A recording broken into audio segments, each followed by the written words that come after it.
ሰበር ዜና አሁን በደረሰን ዜና መሰረት አሜሪካ ለእስራኤል $9 ቢሊዮን የሚገመት የጦር መሳሪያ ስምምነት ማድረጓን እየተገለጸ ይገኛል። ሆኖም በዚህ ሁኔታ ጦርነቱ በከፍተኛ ሁኔታ እንደሚባባስ እየተገለጸ ይገኛል። በሌላ ሰበር ዜና ደግሞ የነዳጅ ዋጋ ከ$126 በላይ ማሻቀቡን እየተገለጸ ይገኛል። እንዲሁም እስራኤል በደቡብ ሊባኖስ ላይ ከፍተኛ የሆነ ድብደባ አድርሳ ማንጋቷን እየተገለጸ ይገኛል። በዚህ ጥቃት መሰረትም ከ10 ሰው በላይ መገደላቸውን እየተገለጸ ይገኛል።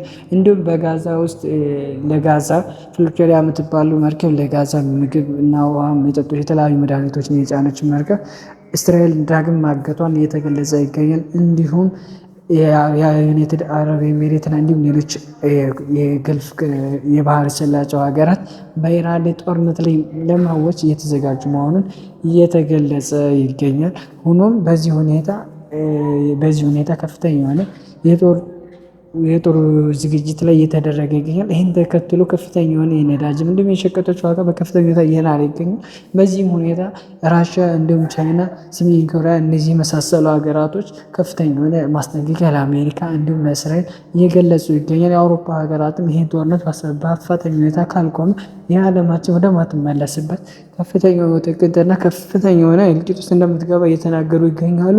እንዲሁም ኢራን እንደተናገረችው ከሆነ ዶልፊኖቹን በዚህ ጦርነት ላይ እንደምታሰማራና ለዚህም ዝግጁ የሆነች መሆኗን እየገለጸች ትገኛለች። ይህም ከሆነ የአሜሪካ መርከቦች ከፍተኛ የሆነ ጉዳትና ውድመት ላይ ሊደርስባት እንደሚችል እየተገለጸ ይገኛል። እንዲሁም ሌሎች ሀገራት የሞሳድ ሰላዮች በኢራን ላይ ሰርገው ለመግባት የተለያዩ ጥቃት ለማድረስ ያደረጉት ሙከራ በከፍተኛ ሁኔታ ሳይሳካ መቅረቱን እየተገለጸ ይገኛል። ይህም የሞሳድን የደህንነትን አቅምና የደህንነት ጥንካሬውን በከፍተኛ ሁኔታ እንደሚያዳክመው እየተገለጸ ይገኛል። በመሆኑም በዚህ በሁለቱም ሀገራት ያለው ከፍተኛ የሆነ የጦር ዝግጅት ምክንያት ከፍተኛ የሆነ ለዓለማችን ከፍተኛ የሆነ ሰቀቃና እንዲሁም በሚድል ኢስት ኤዥያ ባሉት ሀገራቶች ከፍተኛውን የማዳበሪያ እጥረት እየተከሰተ ይገኛል።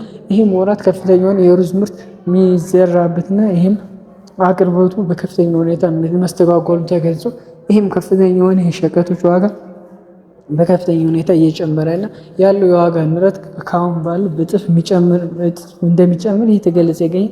ይህም ከሆነ ከ2008 ከዓመተ ምህረት ከተከሰተው ከዓለም አቀፍ የኢኮኖሚ ኮላፕስ በላይ ከፍተኛ የሆነ ስጋትና አደጋ ያመጣል ብሎ እየተገለጸ ይገኛል። አዳዲስ ዜና እንዲደርሳችሁ ላይክ፣ ፎሎ፣ ሼር ማድረግ ይረሳ። መልካም ቀን።